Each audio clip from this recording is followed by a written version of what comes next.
కాదబ్బా, ఏ తండ్రి అయినా తల్లైనా బిడ్డకు మంచి సంబంధం రావాలి, బిడ్డ కలకాలం రందులు రప్పలు లేకుండా ఉండాలి, బిడ్డను చేసుకునేటోడు మంచోడు ఉండాలి, మంచి కొలువు చేయాలి, కట్నం పోయినా మంచిదే, బిడ్డ బతుకు మాత్రం మంచిగా ఉండాలి అని అనుకుంటారు కదా.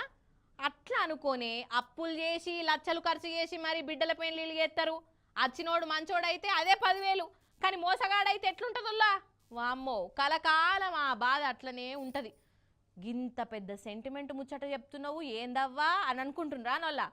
అయితే ఒక డూప్లికేట్ మనిషి ఒక కుటుంబాన్ని ఎట్లా దోకా చేసిండో మీకు తెలవాలని చెప్తున్నా. ఇంతకు ముచ్చట ఏంటిదంటే, చూసేయండ్రల్లా ఇక మీరే. హోష్ నీ కథ సల్లగుండా ఈ నకిలీ మనుషులకు అగ్గివెట్ట. ఇగో వీడున్నాడు చూడుండ్రి, వీన్ని ఎట్లా తిట్టాలనో నాకైతే అర్థమైతలేదల్లా. నేను ఐఏఎస్ ఆఫీసర్ను అని అబద్ధమాడి పెళ్లి చేసుకున్నాడు, భార్య దగ్గరనే 2 కోట్లు వసూలు చేసిండు. ఏం మనిషి అనాలి వీన్ని. ఇక ఈ మహానుభావుని పేరు సందీపు, ఖమ్మం జిల్లా రాజలింగాల ఊరోడట. ఐఏఎస్ ఆఫీసర్ నైనా హో అని ఊరంతా సాటింపేసుకున్నాడు.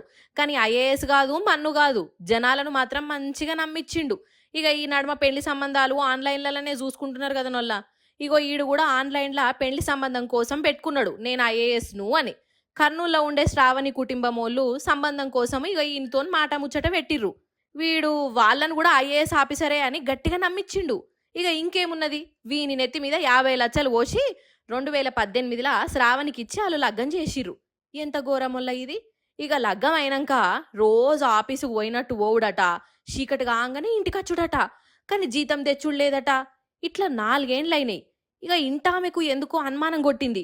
ఓయ్ జీతం ఏం చేస్తానో అని గట్టిగా అడిగితే ఇన్కమ్ ట్యాక్స్ వాళ్ళు పట్టుకున్నారు, 2 కోట్లు ఇస్తే 40 కోట్లు వస్తాయి అని పాపం భార్యనే మల్లో మల్క నమ్మిచ్చిండు. ఆమె ఇంకో 2 కోట్లు తెచ్చిచ్చింది. ఇక అటెన్క సినిమా అంతా ఆమెకు సమజైంది. అసలు వీడు నిజంగానే ఐఏఎస్సా అని ఇంటామే సర్టిఫికెట్లు చెకింగ్ ఎత్తే అప్పుడు అస్సలు గుట్టు బయటపడ్డది. పాపం పెనిమిటి నకిలీ ఐఏఎస్ అని ఎరకవుడుతోనే ఆమె ఎంత తన్లాడిందో, పానం ఎంత కొట్టుకున్నదో, మోసపోయినా అని ఎంత బాధపడ్డదో కదా. ఇక ఈ డూప్లికేట్ మనిషిని మన హైదరాబాదు బాచుపల్లి పోలీసులకు అప్పచెప్పింది. సందీప్ కుమార్ ఏజ్ 38 ఇయర్స్ ఉంటుంది. ఇతనికి జాబు లేదు. ఈయన ఐఏఎస్ క్వాలిఫై అయినా అని చెప్పి ఎన్టీఆర్ యూనివర్సిటీలో చదివినా అని చెప్పి ఫేక్ డాక్యుమెంట్స్ పెట్టి, ఈ ఫేక్ డాక్యుమెంట్స్ను మ్యాట్రిమోనీలో పెడితే కంప్లైంట్ పార్టీ ఆ మ్యాట్రిమోనీ ద్వారా ఇతన్ని మ్యారేజ్ చేసుకున్నది. మ్యారేజ్ చేసుకున్న సందర్భంలో రాను ఈయనకు 40 కోట్లు లాకర్లో ఉన్నాయి, నేను ఇన్కమ్ ట్యాక్స్ కట్టలేదు, అది సీజ్ చేశారు, మనం 2 కోట్లు కడితే రిలీజ్ అవుతుంది, భార్యను అడిగాడు ఎక్కడి నుంచి అయినా తెచ్చేయమని. తన పెళ్లి చేసుకున్న భార్య అక్కడిక్కడ అందరితో కలిసి అప్పు చేసి ఇతనికి 2 కోట్లు ఇచ్చింది. 2 కోట్లు తీసుకున్నాక సరిగా ఇంటికి రాకపోవడం, పరారీలో ఉన్నాడు. అనుమానం వచ్చి అన్నీ వెరిఫై చేస్తే ఆయన ఫేక్ ఐఏఎస్ సర్టిఫికేట్ పెట్టిండని తెలిసింది. పోలీస్ స్టేషన్లో కంప్లైంట్ ఇవ్వగా కేసు నమోదు చేసి అతన్ని అరెస్ట్ చేసినాము. ఆగానాట, కానీ చూసినరా అనొల్లా, ఈ డూప్లికేట్ ఏషం గట్టి ఆడోళ్ళ గొంతులు కోసుడేందొల్లా.